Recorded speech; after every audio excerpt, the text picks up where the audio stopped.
Bueno, buenos días a todos, bienvenidos a esta nueva reunión de la sección de hombro y codo de la Fundación Santa Fe. El día de hoy estará el doctor Quintero nuevamente hablando de lesiones SLAP y del manejo del bíceps en lesiones SLAP. Doctor Quintero, bienvenido.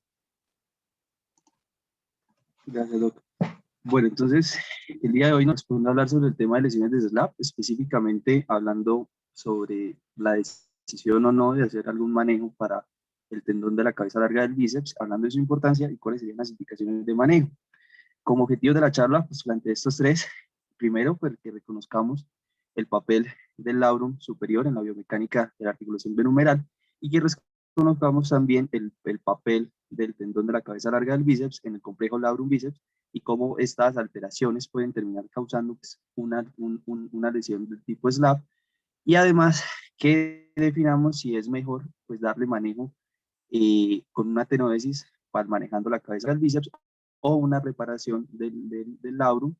conociendo como estos factores y qué dice la literatura sobre cuáles son las mejores formas de manejo para esta patología. Entonces, a forma de introducción, recordar las características anatómicas del labrum. El labrum en sí es un pivocartílago denso que recubre la circunferencia total de iris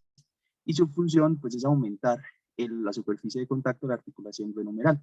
El tendón de la cabeza larga del bíceps se origina a partir del tubérculo supraglenoideo. En un 40 o un 60% de sus fibras se originan o tienen ese origen óseo. Sin embargo, lo que eso también quiere decir que el 40 al 60% de las fibras restantes se van a originar a partir del labrum como tal superior,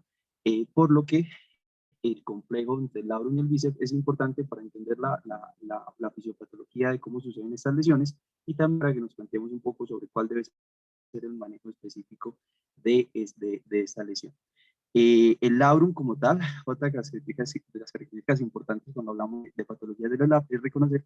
que la inserción de entre el labrum y la glenoides sucede pues a través de un surco que hay entre las dos estructuras, por lo que es normal encontrar cierto surco en esa zona, siempre y cuando no haya una ruptura completa de ese surco, no es una condición patológica. Y lo otro que debemos reconocer es que la forma macroscópica, como se observa el anclaje del bíceps con respecto al labrum, tiene variantes anatómicas que pueden considerarse como normales. El doctor Wagner en 1990 describió varias características macroscópicas sobre la forma de inserción del tendón de la cabeza larga del bíceps con respecto al labrum superior. Lo más común de todo es que el bíceps comparta su inserción tanto en la parte anterior como en la parte posterior, ocurre en el 37% de los casos. En el 33% de los casos también tiene tanto un origen tanto anterior como posterior, principalmente a nivel posterior, y esto más o menos ocurre casi en el 70% de los casos. El 30% restante, el bíceps se va a originar principalmente de la porción posterior o de la porción anterior con un poco de aporte hacia la porción anterior. La porción anterior hace unas pocas fibras que van a aportar hacia la región anterior. Lo otro que debemos reconocer como características normales son las diferentes variaciones anatómicas que hay en el labrum superior, de tal forma que reconozcamos algunas variantes anatómicas que son normales y que no se deben manejar porque el tratamiento de una variante anatómica termina con una restricción de la rotación externa del paciente que posteriormente lo va a llevar a una patología.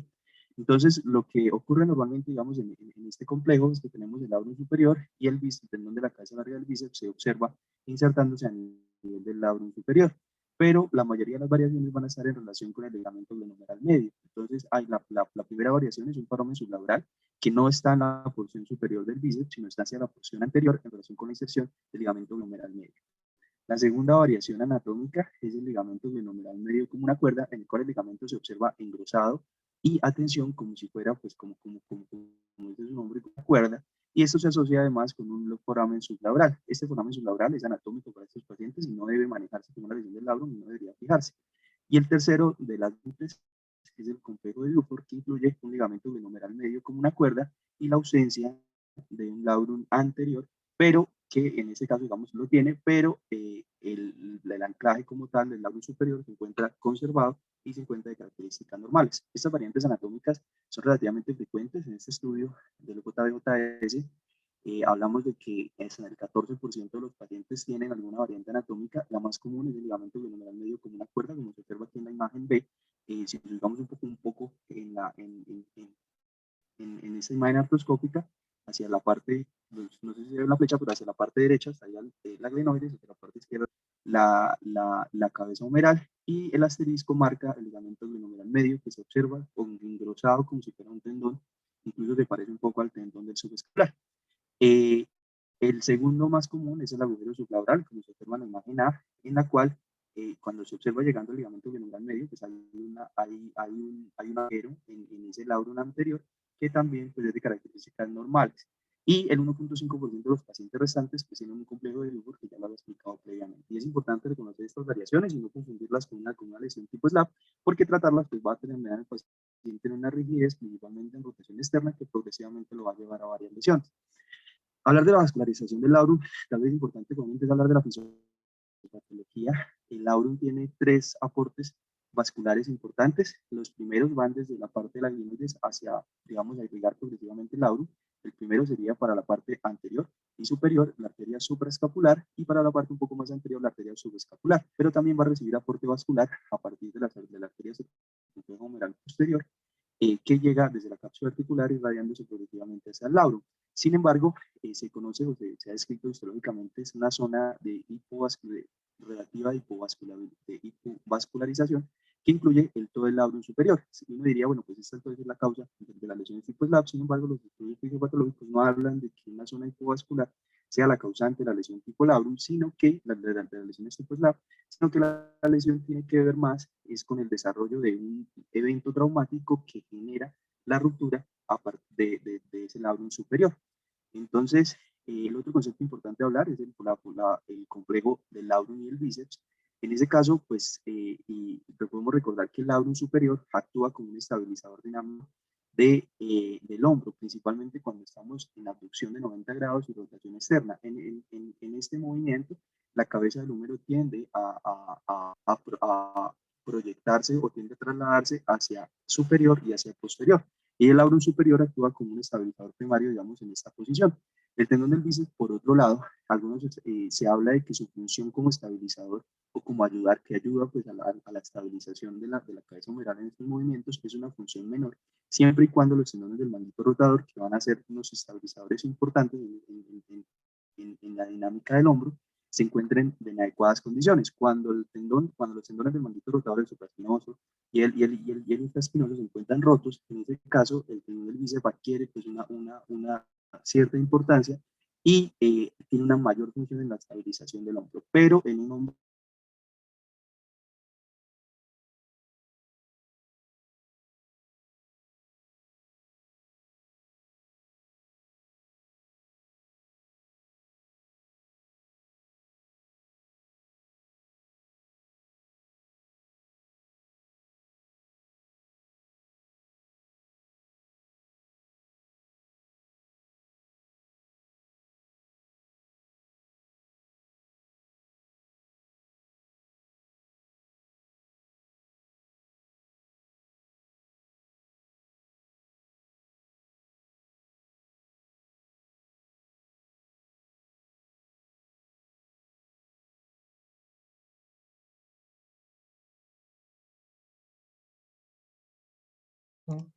Hay un problema con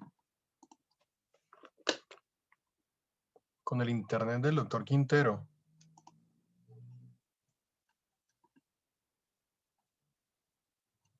¿Dónde está? Se salió, de hecho.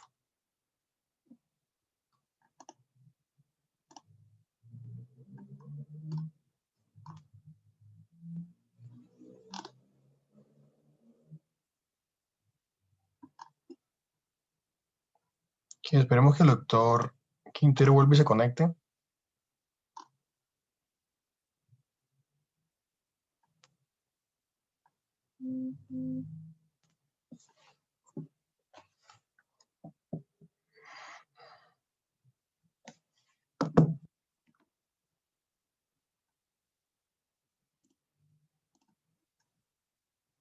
Se le desconectó, doctor, parece, pero que ya se está volviendo a conectar. Sí, aquí estoy esperando que, pues para activar, para ponerlo para que pueda compartir pantalla. Listo, sí, señor. Sí, yo creo que eso que estaba hablando el doctor Quintero, Álvaro, es de verdad importante porque uno, sobre todo cuando uno lo ve por primera vez, cree que primero no lo va a volver a ver y segundo que es como esas variantes anatómicas del resto de la anatomía que uno como que casi no, como que no ve en la vida práctica, pero esto sí que es importante a la toma o al momento de tomar decisiones en cirugía porque se ven con relativa frecuencia y uno tiene la tendencia a veces o como de pensar que podría pensar que es una lesión y tratar de repararlas o tratar de hacer alguna intervención cuando es totalmente normal. O peor aún, en la resonancia, uno a veces eh, la puede confundir de pronto con una lesión SLAP y tratar de indicar cirugía cuando el paciente, pues no, evidentemente no tiene lesión a ese nivel. Lo pongo aquí de co-host. Listo, ya está con nosotros el doctor Quintero nuevamente. Álvaro, ya puede compartir pantalla.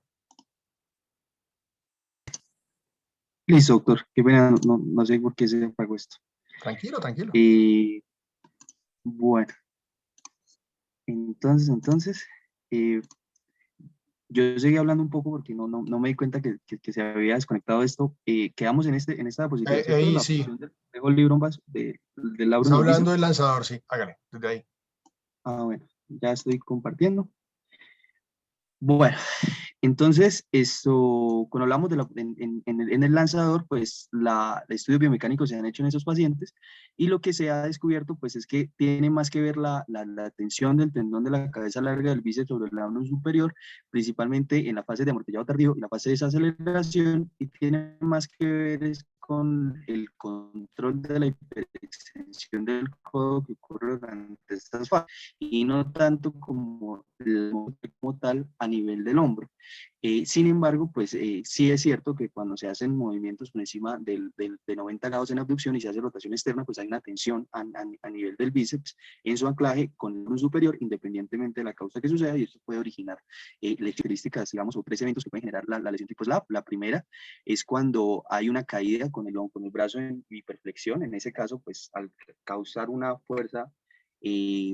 que se transmite a través del hombro hacia la parte posterior del bíceps, a la parte superior y posterior, podría originar una lesión a nivel del labrum. La otra lesión es por tracción del miembro, en el cual, al haber una hipercontracción a través del bíceps, este podría generar un arrancamiento de ese labrum superior a través de su anclaje al labrum. Y la tercera, pues es probablemente de pronto la que más he estudiado, sobre todo en pacientes que realizan lanzamiento por encima de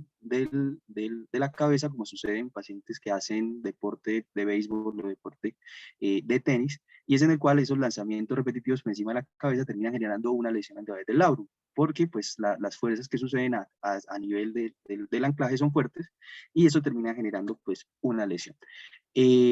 Sobre cómo sucede la patogénesis en estos pacientes que tienen lanzamientos por encima de la cabeza y que es importante para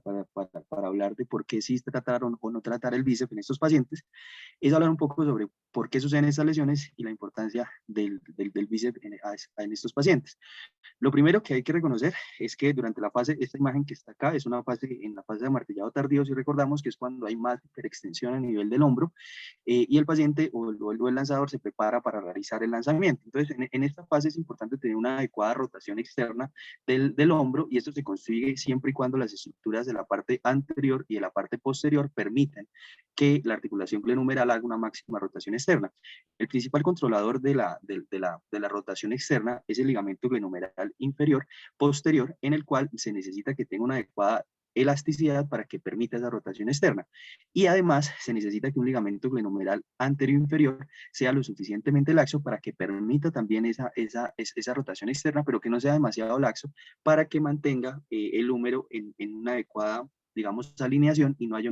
una subluxación hacia la zona posterior. Lo que sucede en estos pacientes con patología del lanzador es que la parte anterior es laxa y la parte posterior está ligeramente contraída, lo que hace que cuando ocurren esos movimientos de hiperextensión, como se ve en la imagen de la derecha, la cabeza del húmero termine migrando hacia superior y hacia posterior, lo cual pues predispone a la lesión del labrum y genera pues básicamente el fenómeno de peel-back. El fenómeno de peel-back se refiere a que cuando el hombro, cuando dice aquí hombro en reposo, hablamos del hombro a 90 grados en rotación externa, pues, pero no una rotación externa máxima, es en el cual el tendón del bíceps, mire que sí está tensionado y está haciendo tensión sobre el labrum superior, pero cuando hay una hiperextensión, cuando hay estas alteraciones en la patología del lanzador, el tendón del bíceps termina haciendo una rotación a su propio eje, o sea, termina entorchándose entre sí, y esto aumenta todavía más la fuerza de tracción sobre el labrum superior y termina con el paciente en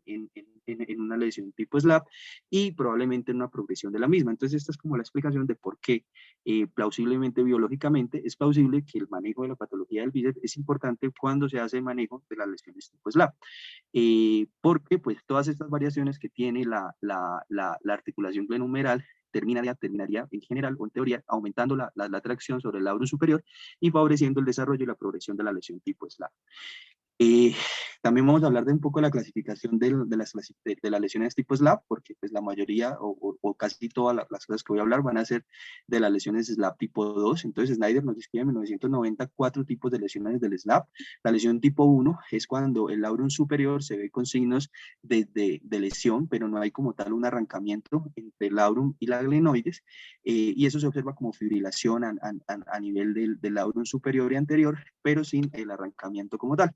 La lesión tipo 2 es cuando hay una separación del labrum superior, pero hay una separación completa del labrum superior y el bíceps sigue anclado al labrum superior y se observa pues a ese nivel artroscópicamente como un hueco o un foramen a ese nivel que corresponde a la lesión. Las lesiones tipo 3 son lesiones en asa de Walde del labrum superior que son parciales y que terminan subluxando e invadiendo la articulación glenohumeral, y las lesiones tipo 4 van a ser lesiones en asa de Walde, pero que además compromete un desgarro, o sea que tiene un desgarro también asociado el tendón de la cabeza larga del bíceps asociado. Hay varias variaciones sobre esta clasificación de Snyder clásica, entonces se han agregado múltiples o más tipos de clasificación. Sin embargo, de pronto las más importantes van a ser las anteriores y especialmente la lesión tipo 2 en la cual existe pues la mayor controversia sobre las diferencias de manejo. Con respecto a cómo se va a hacer el manejo en esos pacientes, pues va a depender de dos cosas. Primero, si es el paciente es atleta o el paciente pues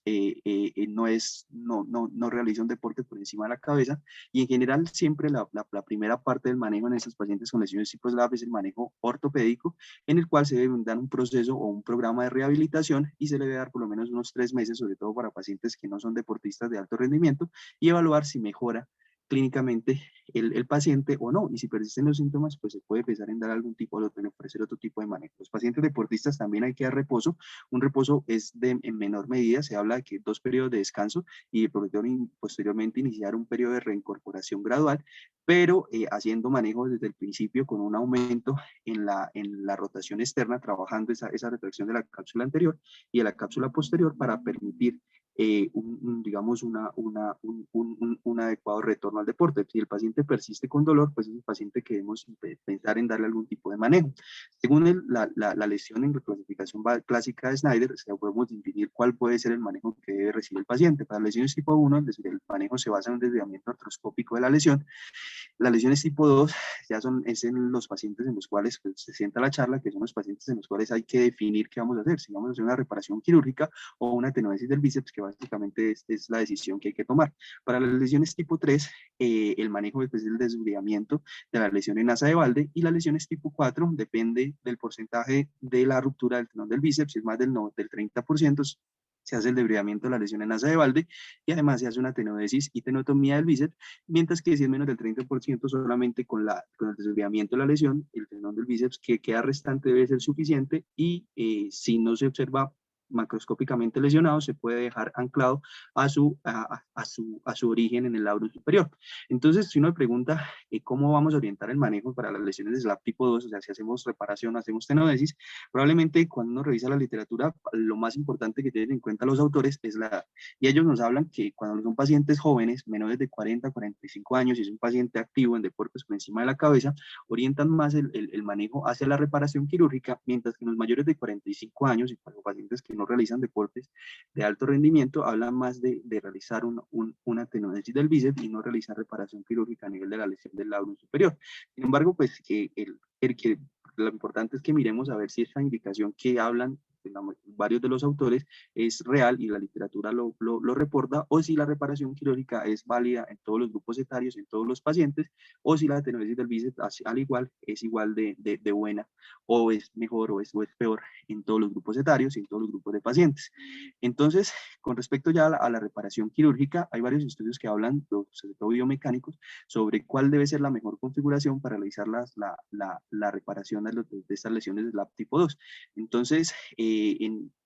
lo más usado son puntos, un anclaje a nivel del labrum superior y un punto simple a nivel del labrum para repararlo. Otros autores utilizan 2 puntos simples y otros utilizan a puntos tipo matres. En este estudio biomecánico publicado en 2008, evalúan pues, básicamente esas 3 configuraciones para mirar cuál es biomecánicamente superior. En general, en cuanto a rigidez y la probabilidad de falla a la carga, la configuración más estable son las suturas simples. Sin embargo, el grupo de matres es muy similar al grupo de las suturas simples con una sola sutura, hablando de que puede ser suficiente para la reparación del SLAP, pero los puntos simples, y esto soporta la literatura, la mayoría de los estudios que comparan reparación versus otras cosas o que hablan sobre reparación, lo hacen mediante puntos simples. Y con respecto a cómo les va, cuáles son los resultados clínicos en los pacientes que se tratan mediante reparación quirúrgica, este estudio publicado en el JBJS en 2009, sobre cuáles son los resultados a 2 años de seguimiento, se habla de que la recuperación posoperatoria es buena, con un ACES posoperatorio de 92 puntos, lo cual pues es relativamente bueno para estos pacientes, y habla de que el 74% de estos pacientes terminan regresando a su nivel deportivo previo que tenía antes de la lesión, pero esto es un estudio en general, no nos habla de la diferencia entre los grupos etarios, o sea, si es mejor o para pacientes jóvenes o para pacientes mayores. Con respecto a las reparaciones logran, y porque pues, uno puede llegar a pensar que si se hace pues un anclaje a nivel del labrum, eso podría generar cierta dificultad para algunos movimientos, especialmente rotación interna o dependiendo de la localización del anclaje. Sin embargo, los movimientos se mantienen estables y se recupera el dolor, o sea, queda sin dolor, sin una pérdida de la movilidad. Con respecto ya a pacientes, entonces, mayores, que queda la duda de si vale la pena darle manejo con reparación o no. En este estudio, publicado en el International Journal Shoulder Surgery en 2015, cubrían 35 pacientes, solo con reparaciones, solo con reparación con anclajes para reparación del SLAP, le dan 54 meses de seguimiento y mire que el 86% de esos pacientes terminan con buenos resultados, con un ACES de 86 puntos de seguimiento al final de los 54 meses. Y habla de que hasta el 43% de esos pacientes terminan haciendo recurrencia por imágenes en resonancia magnética, pero eso no significa que el hecho de que tenga una recurrencia, o sea, de que en la resonancia se vea la ruptura, la re-ruptura significa que tenga peores resultados funcionales. En general, los pacientes tienen iguales resultados funcionales, así tengan re-ruptura o no, si se hace la reparación, a pesar de que la edad para reparación de que la probabilidad de ruptura es alta, o de re-ruptura es alta, por lo menos evaluado por resonancia, no debe ser una limitante para escoger el tratamiento de la reparación. Entonces, como les decía, para la parte de la edad, si vale la pena, según esto, pues la mayoría de los estudios que les nombré anteriormente eran en pacientes jóvenes, pero entonces nos queda la duda de si los pacientes mayores de 40 o 45 años se le puede dar manejo con reparación. Entonces, en este estudio de American Journal of Sport Medicine 2010, el doctor Alper habla un estudio en 52 pacientes y nos divide los grupos en pacientes mayores de 40 años o menores de 40 años. Suponemos que los menores de 40 años van a tener mejores resultados. Sin embargo, cuando uno mira los resultados funcionales, en general, pues sí, tienen mejores resultados con un ACE de 93, comparativamente con un ACES de 86 para los pacientes más mayores. Sin embargo, esto es una diferencia de menos de 10 puntos, que no es clínicamente significativa, además no es estadísticamente tampoco significativa, y el porcentaje de satisfacción son similares también en los dos grupos. Entonces, eso puede debatir un poco la decisión de que en pacientes mayores es mejor no hacer reparación. No, depende pues de la lesión, y en general no vamos a tener malos resultados si nos vamos por el grupo de la reparación. Ahora, en cuanto al grupo de la tenotomía y tenodesis, ¿cómo hace parte del manejo? Pues como ya les decía, se ha digamos, en la literatura, la mayoría de los estudios se ha preservado más para pacientes que tienen mayores de 45 años y que no son deportistas de alto rendimiento. Sin embargo, vamos a mirar si eso es real o no. Con respecto a la tenodesis, es plausible biológicamente, uno lo piensa y es lógico pensar que la tenodesis es una opción para el manejo de las patologías del SLAP. Ya hablamos de todos estos mecanismos fisiopatológicos que generan la lesión y aumentan la progresión de la enfermedad, por lo que si le hacemos la tenodesis al bíceps y la tenotomía y lo tenodesamos al lugar donde corresponda, el paciente pues debería mejorar sus síntomas, el dolor y cierta forma la limitación que pueda tener. Entonces, en cuanto a la tenodesis, hay varias indicaciones y se incluye entre las indicaciones para realizar tenodesis la lesión del labrum superior, y tiene unas ventajas teóricas la tenodesis sobre la tenotomía en cuanto a que mejora o mantiene la longitud y la tensión sobre el músculo bíceps, por lo cual la función de la cabeza larga, del vientre de la cabeza larga del bíceps se debería mantener adecuada, por lo que no va a haber una atrofia muscular en ese vientre muscular, y además la fuerza para la flexión y la supinación del codo debería mantenerse igual comparativamente con antes de haber hecho la tenodesis. Y sobre todo mejora la actitud cosmética. Varios estudios se han hecho principalmente en pacientes con lesiones del manguito rotador, no en pacientes con lesiones de SLAP aisladas, en los cuales la tenodesis versus tenotomía en cuanto a funcionalidad, resultados funcionales, ángulos de movilidad, fuerzas son iguales. Sin embargo, varía en cuanto a las características cosméticas. Los pacientes que tienen tenotomía y no se les hace tenodesis tienen un riesgo de 2.45 veces más de realizar un signo de Popeye. Más sin embargo, pues esto no empeora los resultados clínicos o funcionales del paciente, pero esos son estudios realizados en lesiones o en tenodesis versus tenotomía en pacientes con lesiones del manguito rotador, no en pacientes con lesiones del SLAP aisladas. Pero pues nos habla un poco de que la tenotomía es una opción, pero para pacientes del SLAP se ha estudiado más o se ha manejado más el concepto de la tenodesis. Entonces, en lugar donde se debe hacer la tenodesis, pues depende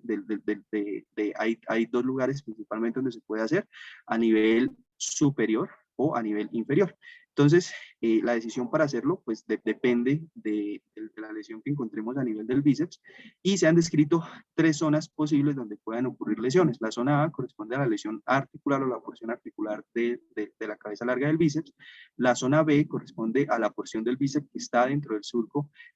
bicipital, y la porción C que se encuentra por debajo del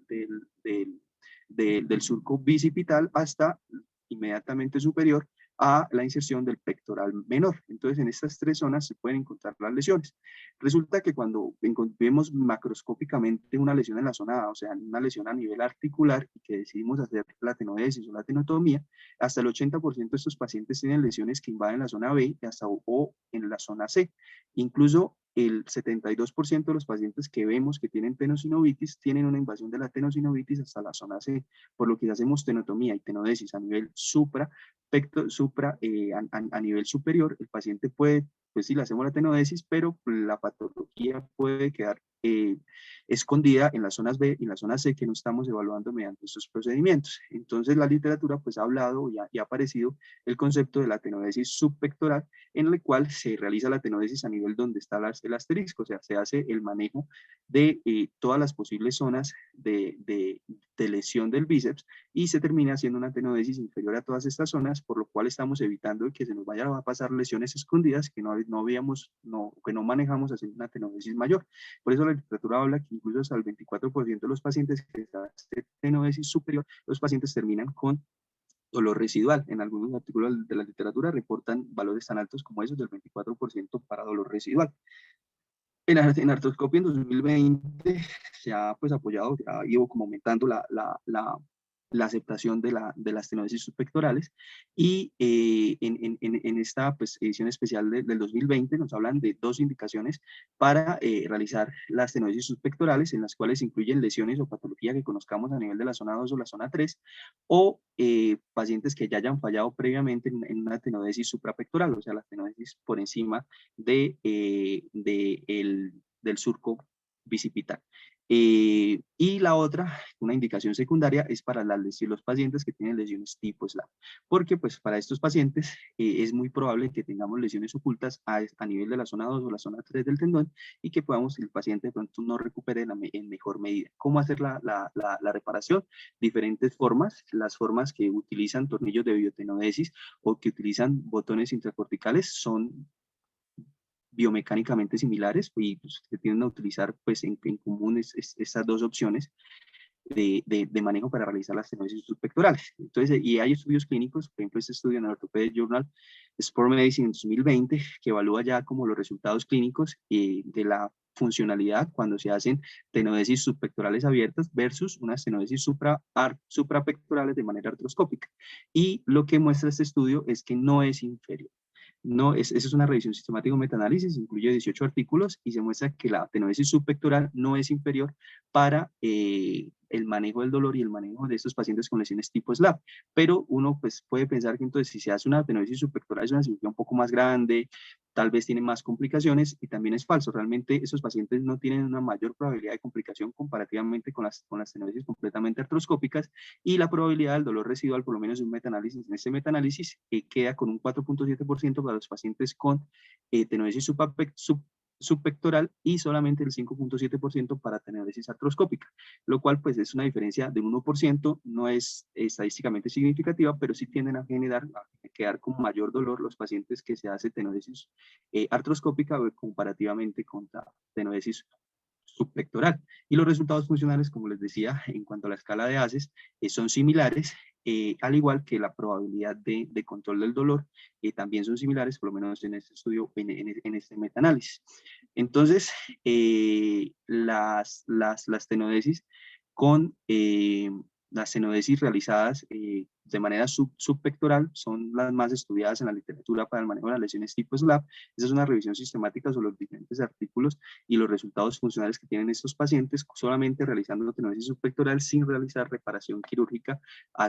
del labrum superior. Y lo que uno ve es que los resultados funcionales son relativamente buenos, con ACES de 2 años de seguimiento entre 81 y 97 y porcentajes de constant score también altos entre 80 y 89 y el 94% de los pacientes. Y estos pacientes tienden a regresar también en una buena medida al deporte. No era como decían antes, que los pacientes que eran deportistas es mejor hacer una reparación porque los que se hace tenodesis tal vez no regresen al deporte, pues falso. El 70% de los pacientes regresan al deporte en general. Más sin embargo, cuando miramos específicamente en los deportistas profesionales, hasta el 60% de esos pacientes regresan al deporte. Y esto es importante porque, pues ya lo vamos a ver en unos estudios comparativos entre las dos opciones de manejo, que los pacientes con reparación quirúrgica no regresan tanto al deporte como los pacientes que se les hace una tenodesis.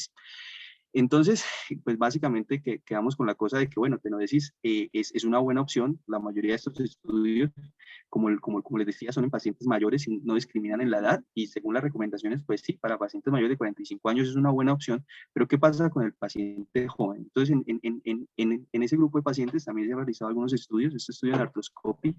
de 2018 sobre la posibilidad de hacer una tenodesis subpectoral en pacientes jóvenes, o sea, menores de 40 años que tengan una lesión del SLAP tipo 2. Y en este caso, ellos cogen 20 pacientes, les hacen 2 años de seguimiento, todos los pacientes por debajo de 45 años, con una media de edad de 30 años en los dos grupos. Y lo que ellos terminan encontrando es que la recuperación funcional de estos pacientes, medida con escalas funcionales como el ACES o el QI-DASH, son muy buenos valores. Y además el porcentaje de satisfacción de estos pacientes también es muy alto. Entonces es falso decir que para pacientes jóvenes no se debe realizar esto, tenodesis subpectoral. Y lo otro es qué pasa con los pacientes jóvenes que aparte hacen deportes por encima de la cabeza, si reportan que tal vez estos pacientes que tienen una mayor fuerza o que ejercen una mayor tensión sobre la articulación, tal vez les vaya peor. Y la respuesta también es que no, esos pacientes que hacen deportes por encima de la cabeza tienen muy buenos resultados funcionales, incluso similares con los pacientes que no se hace esto, que no practican deportes por encima de la cabeza. Entonces aquí quedamos como en este punto de la charla yo creo que todos sabemos que sí, la reparación es buena, la tenodesis también, pero entonces ¿cuál de las dos vamos a escoger para el tratamiento de los diferentes pacientes? Entonces en esta balanza me hice la pregunta y encontré pues algunos artículos, por ejemplo en el Journal Shoulder and Elbow Surgery en 2014, que hacen como tal un estudio comparativo entre las dos posibilidades de manejo, reparación versus tenodesis del bíceps mediante tenodesis subpectoral abierta, y este grupo es un estudio retrospectivo de 25 pacientes, le hacen un seguimiento a 35 meses. Esta es una forma de verlo gráficamente, donde uno ve que sí, los pacientes recuperan su funcionalidad, y de igual manera si se hace tenodesis o se hace reparación, y el manejo del dolor es similar en los dos grupos de pacientes, mejoran también bastante el dolor con esto, en estos pacientes. Sin embargo, este estudio tiene un problema, y pues también nos lleva al problema anterior que estaba nombrando con respecto a la edad para escoger el tratamiento, y es que cuando ellos estudian los pacientes que les hacen tenodesis, la media de edad de este grupo de pacientes es de 47 años, mientras que los que se las hace reparación, la media de edad es de 31 años, por lo que la primicia que decíamos antes de que si tenodesis o reparación en pacientes según su edad, según esto, debe mantener igual. Esto es otra forma para mirar la probabilidad de regresar al nivel del deporte previo a la lesión, y mire que siempre la tenodesis del bíceps tiene una mayor probabilidad de regresar al deporte, en 73% versus un 60%, pero esta pues, no es una diferencia estadísticamente significativa, pero es una tendencia que se observa en la literatura en general. Este otro estudio tiene pues básicamente el mismo problema. Este ya es un metaanálisis y una revisión sistemática de estudios observacionales, en el cual incluyen al final estudios prospectivos, incluye 2 ensayos clínicos aleatorizados, 6 observacionales prospectivos, y lo que encuentran pues básicamente es lo mismo. Sin embargo, hablan de que la probabilidad de recuperación funcional mediante la tenotomía del bíceps es mayor cuando evaluamos la escala de ACE. Sin embargo, esta es una diferencia estadística, pero la diferencia entre los dos grupos era de menos de 15 puntos, por lo cual de pronto clínicamente no es tan importante, pero pues estadísticamente sí se reporta, pero clínicamente, digamos, en la importancia clínica para escoger el tipo de manejo, pues este estudio no nos sirve para eso. Incluso miran mediante el score de UCLA, y tampoco hay pues una diferencia en los dos grupos, pues la tendencia es a que tengan mejores resultados funcionales los pacientes que se les hace tenodesis del bíceps, sin una mayor probabilidad de complicación comparativamente con la reparación. Entonces, en esta balanza, al parecer lo que importa es la edad, y se cumple pues la premisa que les había dicho en la mayoría de los estudios: pacientes jóvenes reparación, pacientes mayores tenodesis. Sin embargo, hay varios estudios que han hablado sobre si esa edad realmente es importante para definir la probabilidad de reparación versus tenodesis. Este estudio es en pacientes mayores de 35 años, o sea, en el grupo de los pacientes grandes, tenodesis versus reparación. Y en este grupo de pacientes, cuando se observa la tendencia a la recuperación funcional del paciente, es similar en los dos grupos, cuando se hace un seguimiento después de 2 años. De tal forma que, por ejemplo, en la escala de ACES, la probabilidad o la recuperación funcional es de 87 puntos para el grupo de reparación versus 89 para el grupo de tenodesis, lo cual pues es muy similar y no hay diferencias en su probabilidad de recuperación. La única pues es que los pacientes que hacen tenodesis en pacientes mayores de 35 años, la mayoría, el 100% de los pacientes, reportan sus resultados como excelentes, mientras que en los pacientes que hacen tenodesis, el 90%, que no es un valor despreciable, también reportan que se sienten a gusto con su cirugía y la volverían a realizar. Por lo que en grupos de mayores de 35 años, entonces realizar una reparación no es un pecado, y realmente la literatura habla de que tiene muy buenos resultados funcionales al final del seguimiento a 2 años. Y en los pacientes jóvenes, que sería pues el otro grupo de problema en cuanto a si hacer tenodesis o reparación, en teoría pues deberíamos hacer reparación, pero vamos a ver si la literatura lo soporta. Entonces, en este estudio publicado en el Knee Surgery, Sport Traumatology Arthroscopy en 2021, es un estudio que incluye, es una cohorte de 53 pacientes, todos los pacientes menores de 40 años, con una media de edad de entre 26 y 30 años, o sea, son pacientes jóvenes. Y si esos pacientes de los 2 años de seguimiento, es diferente hacerle una tenotomía, una tenodesis o una reparación. Y lo que se observa es que los resultados funcionales son similares, con ACES score para tenodesis de 86 puntos y de reparación de 86 puntos también, son iguales, con una probabilidad de satisfacción o un porcentaje de satisfacción igual en los dos grupos de pacientes. Por lo que pensar que pacientes jóvenes, pues hacer una tenodesis, no, pues tampoco es un pecado, y es una opción que también se está avalada por la literatura.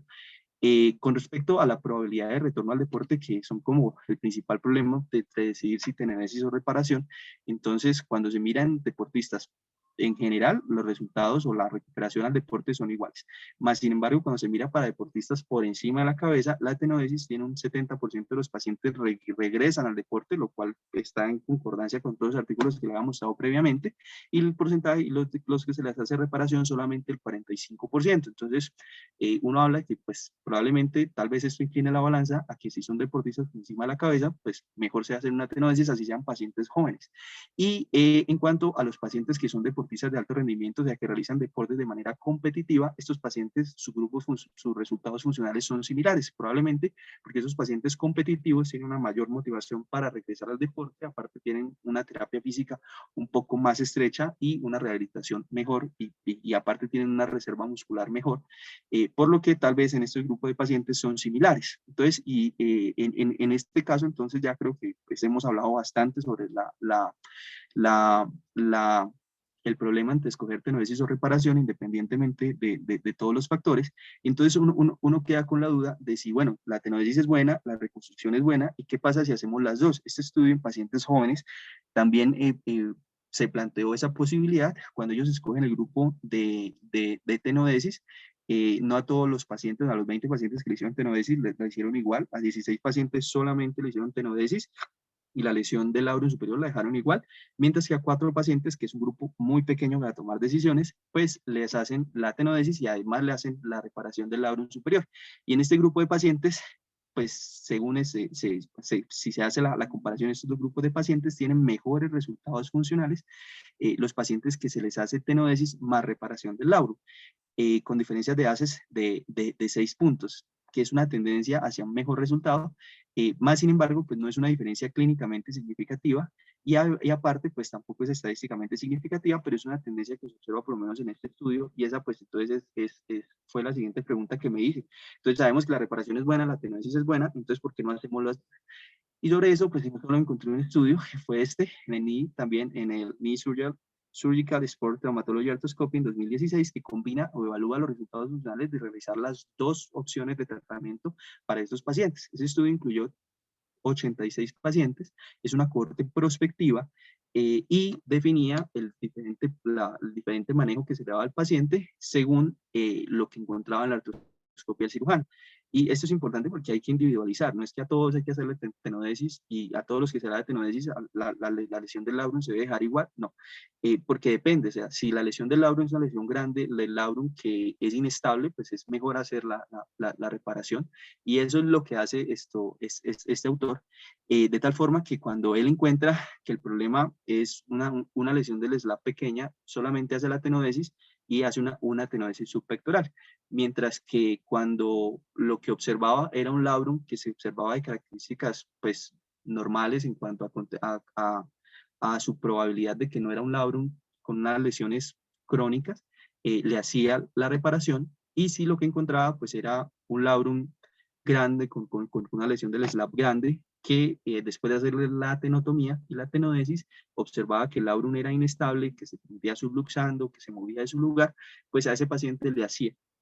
una reparación y adicionalmente a la tenodesis subpectoral. Bueno, y lo que termina encontrando pues el autor es que no hay una diferencia clínicamente significativa entre realizar tenotomía del bíceps, realizar reparación del labrum y realizar tenotomía más reparación, si usted pues tiene en cuenta estos factores para tomar la decisión de manejo, con resultados funcionales similares en todos los grupos, pero con una tendencia a que cuando se hacen lesiones o se hacen tratamientos combinados hay peores resultados funcionales comparativamente con hacer tenodesis simple. Por ejemplo, para el ACES score, cuando se hace tenodesis simple, o sea, tenodesis subpectoral solamente, él tiene un ACES de seguimiento a los 2 años de 87 puntos, mientras que si se hace una tenodesis subpectoral, además de la reparación, esos pacientes tienen resultados funcionales de 76 puntos, una diferencia de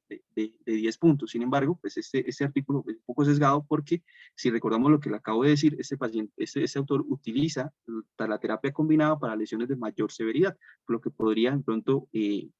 cegarnos un poco hacia los resultados y llevarnos a tomar malas decisiones. Por lo que en general, digamos, lo que debemos quedarnos es que hacer los dos tratamientos individualizando la lesión que tiene el paciente es una buena opción y no tiene ni mejores ni peores resultados funcionales. Entonces, en conclusión, es una tabla que resume pues, todos los artículos que revisé para reparación, para tenodesis y estudios comparativos entre las dos posibilidades. Y ya después de haber revisado todo esto, las conclusiones que quiero dejarles es primero que la reparación quirúrgica pues, es una buena opción, tanto en pacientes mayores como menores de 40 años, sabiendo pues que la reparación quirúrgica tal vez tenga una menor probabilidad de regreso al deporte, y la tenodesis aislada tiene la tenodesis subpectoral tiene como su cabida en la literatura en estos grupos de pacientes y tiene una mayor tendencia a ser utilizada, y estudios han demostrado que la edad no debe ser una limitante para tomar la decisión de hacer una tenodesis subpectoral en pacientes con lesiones del SLAP. Y aparte, pues es plausible biológicamente realizarla, y es lógico pues, que es porque esos pacientes mejoran su patología cuando se hace la tenodesis. Lo otro es que recordemos que ya después de haber revisado todo esto, no hay una diferencia en los resultados funcionales entre las dos técnicas de manejo, excepto, como les dije, en esa capacidad de volver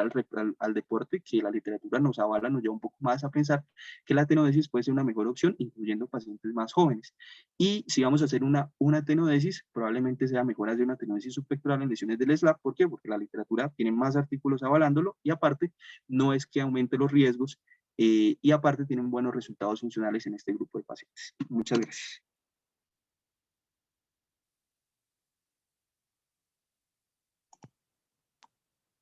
Perfecto, Álvaro, muchísimas gracias y muy buena revisión. Como se dieron cuenta,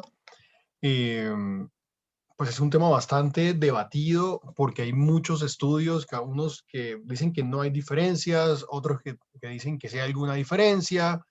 O sea, realmente es un tema bastante, hay mucha tela que cortar, y usted lo explicó bastante bien y mostró, digamos, esta situación. En términos generales, la edad se mueve, digamos, desde 40 a 45 años es lo mismo, también debatido. El deporte y el tipo de actividad del paciente también cambia de un paciente a otro. ¿En qué sentido? Que los deportistas lanzadores no son un solo grupo, hay lanzadores, pero ¿qué tipo de lanzadores? Dentro del mismo deporte, o sea, para no hablar de béisbol, que es como el que siempre uno pone como de mayor nivel en cuanto a lanzamiento, dentro de las posiciones del béisbol hay unas que necesitan mayor precisión que otras. Entonces, todo esto, digamos, hace que la toma de decisiones en ese tipo de pacientes sea bastante individual y hecha para cada uno de nuestros pacientes, ¿sí? Incluida la tenodesis, qué tipo de tenodesis, si se repara o no se repara el labrum. Creo que en términos muy generales, si el labrum es totalmente estable y la inserción después de hacer la tenotomía es estable, pues no ven, digamos, grietas o la unión labrum-glenoides, uno podría no fijarlo. Si hay lesiones, o sea, después de hacer la tenotomía, antes de la tenodesis, si uno ve que el labrum es francamente inestable, pues yo también creo que hay que fijarlo. Y si viene la situación más como incómoda en cirugía, y es que pasa cuando el labrum tiene una lesión pequeña, ¿sí? Pero que es completa, digamos que está desinsertado, pero que está fijo en, pues, en la parte anterior, en la parte posterior está fijo, pero hay un pedazo del labrum que, si bien no cae la glenoides, está totalmente desinsertado de la glena. Entonces, ese es como el caso más de discusión, si fijar o no fijar. Como usted bien lo mostró, parecería que no hay mucha diferencia si uno no lo fija o no, pero bueno, lo mismo, esta charla, si uno se la escucha a varios cirujanos de hombro, probablemente las conclusiones van a cambiar un poco, acorde a la experiencia y lo que haga cada uno, pero en términos muy generales es pues lo que el doctor Quintero acabó de mencionar. Eh, Creo que son las 7 y casi 7:10.